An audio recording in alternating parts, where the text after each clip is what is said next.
Assalamualaikum semuanya. Selamat pagi dan salam sejahtera bagi kita semua. Kami dari kelompok 14 kelas 10 3 SMA Negeri 2 Karimun yang terdiri dari Haikal dan Ezra. Hari ini kami memenuhi salah satu tugas sejarah kelas 10 dengan tema menerangkan 5 konsep dalam penulisan sejarah yang mencakup manusia, ruang, waktu, diakronik, dan sinkronik. Kali ini kelompok kami memilih sejarah Perang Korea Utara dan Selatan pada tahun 1950 hingga 1953. Perang Korea Utara dimulai pada tanggal 25 Juni tahun 1950 ketika 75.000 orang tentara rakyat Korea Utara terjun melintasi batas paralel ke-38 yang memisahkan Republik Demokratik Korea di Utara yang didukung Soviet dan Republik Korea di Selatan yang pro-barat. Inovasi ini adalah aksi militer pertama di Perang Dingin.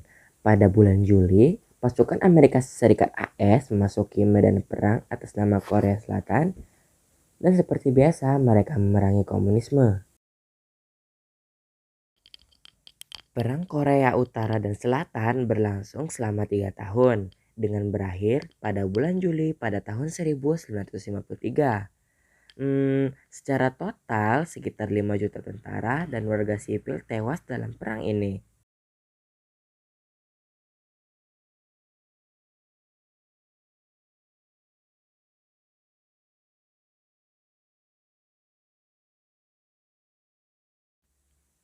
Banyak orang AS menyebut perang Korea adalah perang yang terlupakan karena perhatian media tidak sebesar Perang Dunia I, Perang Dunia II, atau Perang Vietnam.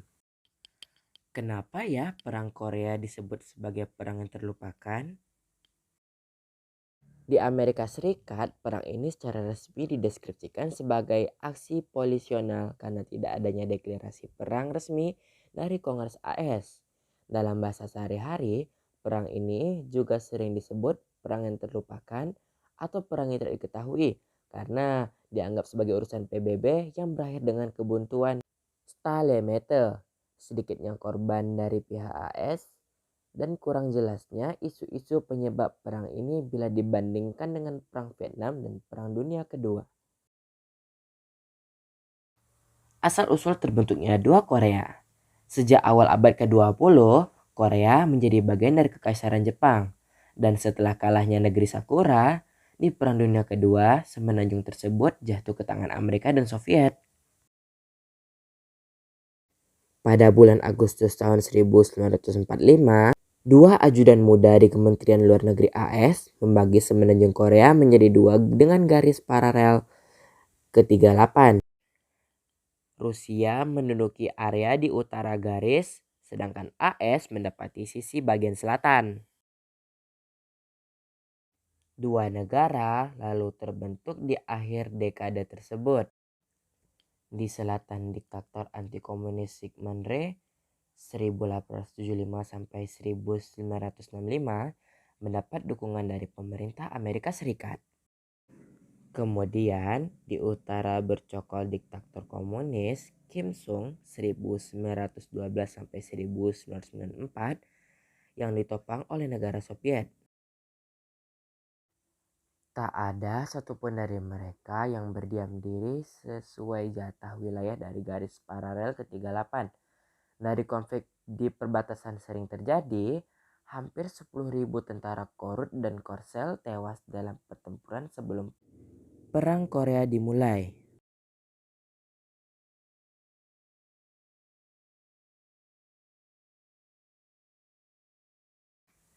Inovasi Korut membuat AS khawatir itu adalah langkah pertama dalam upaya komunis menguasai dunia. Berpangku tangan bukan pilihan, sehingga para petinggi AS pun memutuskan negaranya turun ke medan perang. Dikutip dari histori, awalnya perang ini bersifat defensif di Korea Selatan untuk mengusir komunis dari selatan. Namun, militer Korea Utara jauh lebih terlatih dan lengkap peralatannya. Sebaliknya, pasukan Korea Selatan ketakutan, bingung, dan cenderung kabur dari medan perang jika ada gejolak. Pada akhir musim panas, Presiden Harry Truman dan Jenderal Douglas MacArthur yang bertanggung jawab atas medan perang Asia memutuskan tujuan perang baru bagi sekutu. Perang Korea kini menjadi ofensif untuk membebaskan utara dari komunisme.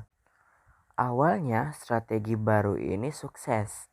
Serangan amfibi di Incheon yang disebut Incheon Landing mendorong Korea Utara keluar dari Seoul dan kembali ke wilayahnya sesuai pembagian garis paralel ke-38.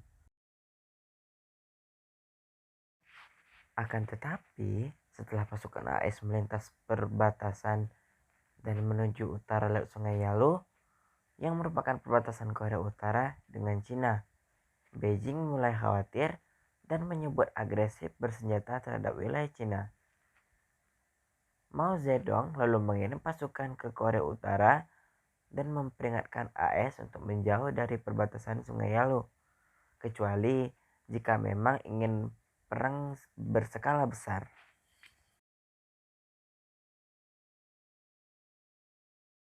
Gencatan senjata terlama.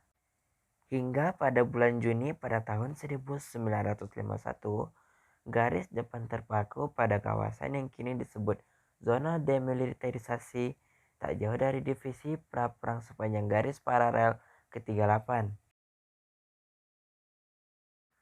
Selama 2 tahun konflik, AS terus membombardir Korea Utara meski Soviet menyediakan bantuan udara, membuat pertempuran tersebut menemui jalan buntu.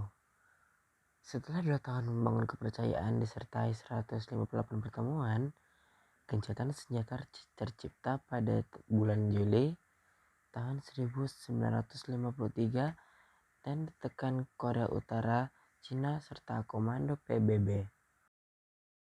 Namun, Ri yang masih ingin mengalahkan saudaranya menolak untuk membubuhkan tanda tangannya di kertas perjanjian. Perang Korea relatif singkat tetapi memakan sangat banyak korban jiwa, yakni hampir 5 juta orang. Lebih dari setengahnya adalah warga sipil. Ini merupakan jumlah korban sipil tertinggi daripada Perang Dunia Kedua dan Perang Vietnam. Di kubu Amerika Serikat sendiri, korban tewasnya mendekati angka 40.000 dan lebih dari 100.000 yang luka-luka. Perjanjian gencatan senjata seharusnya diakhiri dengan perjanjian damai, tapi sampai sekarang tak kunjung terlaksana. Diberitakan AFP, Washington masih menempatkan 28.500 serdadunya di Korsel, dan Korut terus mengembangkan senjata nuklir serta rudal jarak jauh untuk membendung invasi Amerika Serikat.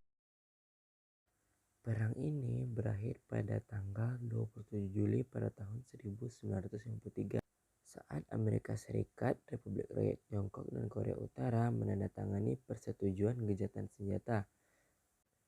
Presiden Korea Selatan, Syngman Rhee, menolak menandatanganinya, namun ia berjanji menghormati kesepakatan gencatan senjata tersebut. Namun, secara resmi perang ini belum berakhir sampai dengan saat ini. Pertempuran berakhir dengan gencatan senjata yang akhirnya memunculkan zona demilitarisasi. Tidak hanya itu, sepanjang paralel 38 dijaga ketat oleh pasukan militer kedua negara. Kini Korea Selatan dan Korea Utara telah menjadi negara yang berdiri sendiri. Negara yang kini dipimpin cucu Kim Jong-un tersebut masih menjadi subjek serangkaian sanksi dari Dewan Keamanan PBB. Hingga 70 tahun sejak berakhirnya konflik, baik Korea Utara dan Korea Selatan masih mengklaim sebagai penguasa sah garis menanjung Korea. Korea Selatan yang dikenal dengan budaya K-pop dan pertumbuhan dengan ekonomi pesat, sedangkan Korea Utara yang dikenal sebagai negara terisolasi dengan tingkat pertumbuhan ekonomi yang rendah. Demikian sejarah singkat yang dapat saya sampaikan. Mohon maaf jika ada kekurangan. Sekian, terima kasih, dan saya akhiri dengan wassalamualaikum warahmatullahi wabarakatuh.